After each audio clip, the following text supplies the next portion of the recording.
Guys, അസ്സലാമു അലൈക്കും. Welcome back to my channel. ഇന്ന് ഞാൻ എൻ്റെ പ്രിയപ്പെട്ട ഒരു വിഭവം നിങ്ങൾക്കായി സമർപ്പിക്കാം കേട്ടോ. അപ്പോൾ അതിന് വേണ്ടത് തക്കാളി, പിന്നെ ഉരുളൻകിഴങ്ങ് നല്ല ഇങ്ങനെ കട്ട് ചെയ്തത്, സവാള ചെറുതായി ഇങ്ങനെ സ്ലൈസ് ചെയ്തത്, പിന്നെ ഇഞ്ചി, പച്ചമുളക്, വെളുത്തുള്ളി ഇതുപോലെ ഒരു അമ്മയിലിട്ടിട്ട് ഇങ്ങനെ കുത്തിയിട്ട് അതും കൂടെ അതിലങ്ങനെ ഇട്ട് കൊടുക്കുക. ആവശ്യത്തിന് വെള്ളം ഒഴിക്കുക.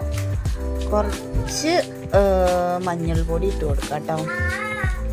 പിന്നെ ഉപ്പും ചേർത്തിട്ട് ഒറ്റ വിസിലടിച്ചാൽ മതി. സത്യം പറയണെങ്കിൽ നല്ല ടേസ്റ്റുള്ള കറി കേട്ടോ. ഇത് നമുക്ക് ഉരുളൻകിഴങ്ങ് കറി നമുക്ക് വലിയ പണിയൊന്നുമില്ല, വേഗം ഉണ്ടാക്കി തീർക്കുകയും ചെയ്യാം.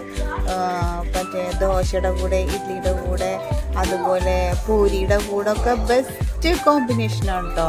അത്ര ബെസ്റ്റ് കോമ്പിനേഷനായിട്ടുള്ള വേറൊരു കറി ഉണ്ടാവില്ല ഈ പറഞ്ഞ പലഹാരത്തിലൊന്നും കൂടെ.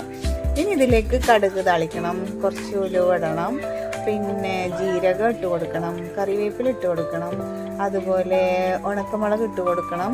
എന്നിട്ട് അത് അതിൻ്റെ മേലെ കൊഴിക്കുക. എന്നിട്ട് നന്നായി ഇളക്കി ഉടച്ചെടുക്കുക കേട്ടോ.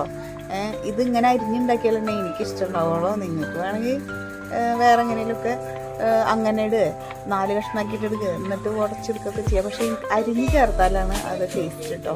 ഈ കറി ഇങ്ങനെ ഉണ്ടാക്കിയാലേ എനിക്ക് ഇഷ്ടപ്പെടുള്ളൂ. നിങ്ങൾക്ക് എങ്ങനെ ഉണ്ടാക്കിയാലും ഇഷ്ടപ്പെടുന്നതെന്ന് ഒന്ന് കമൻറ്റ് ബോക്സിൽ പറയണേ. അപ്പോൾ ഈ കറി ഉള്ള ആൾക്കാരൊക്കെ ഒന്ന് ലൈക്ക് ചെയ്യാനും ഷെയർ ചെയ്യാനും കമൻറ്റ് ചെയ്യാനും സബ്സ്ക്രൈബ് ചെയ്യാനും മറക്കരുത്. അപ്പോൾ ഇന്നത്തെ റെസിപ്പി ഇത്രയുള്ളൂ. Bye bye. അപ്പം ഞാൻ നല്ല തട്ടിൽ കുട്ടി ദോശ ആണ് കേട്ടോ ഇന്ന് ഞാൻ ഉണ്ടാക്കിയിട്ടുള്ളത്. അപ്പോൾ അതെനിക്ക് ഈ കറി അടിപൊളി കോമ്പിനേഷനാണ്. അപ്പോൾ എല്ലാവരും ഉണ്ടാക്കി വെക്കണം, മറക്കരുത്. ഈ ദോശയിലേക്കാവുമ്പോഴുണ്ടല്ലോ ആ ഒരു ചട്നിയും കൂടി നല്ല ടേസ്റ്റ് കേട്ടോ. അത് നമ്മളെ തക്കാളിയും അതുപോലെ തന്നെ വെളുത്തുള്ളിയും സവാളൊക്കെ കൂടിയിട്ട് ജസ്റ്റ് ഒന്ന് വഴറ്റിയിട്ട് നമ്മൾ ഉണ്ടാക്കുന്ന ഒരു ചമ്മന്തിയില്ലേ, ആ ചമ്മന്തിയാണത്.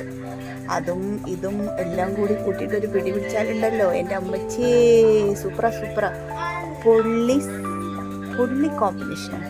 അപ്പോൾ എല്ലാവരും ഒന്ന് ട്രൈ ചെയ്യും കേട്ടോ. പിന്നെ ഈ കറി ചപ്പാത്തിക്കും അടിപൊളി കേട്ടോ. ചപ്പാത്തിക്ക് സൂപ്പറാണ്. ഓക്കെ, അപ്പോൾ അത്രയുള്ളൂ. Bye bye.